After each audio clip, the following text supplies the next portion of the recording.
Welcome to our YouTube tutorial on how to rename groups on the Start menu in Windows 10. Renaming groups can help you organize your Start menu and make it easier to navigate. In this step-by-step guide, we will show you how to rename groups on the Start menu. Let's dive in Step 1. To begin, open your Start menu by clicking on the Start button located in the bottom left corner of your screen. Step 2. Next, locate the group that you want to rename. Click or tap on the space above the group to select it. Step 3. In the white box that appears, type in the new name you want for the group. This could be anything that helps you identify the apps within the group more efficiently. Step 4. Once you have entered the desired name, press Enter on your keyboard or simply click or tap on an empty area of the Start menu.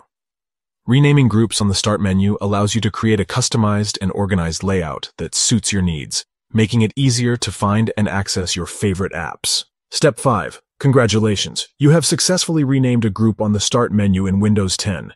You can repeat these steps to rename other groups and further personalize your Start menu. Take control of your Start menu and make it work for you by renaming groups and creating a personalized experience that enhances your productivity. We hope you found this tutorial helpful. If you did, please give it a thumbs up and consider subscribing to our channel for more informative videos. If you have any questions or need further assistance, feel free to leave a comment below. Thank you for watching, and enjoy an organized Start menu experience in Windows 10.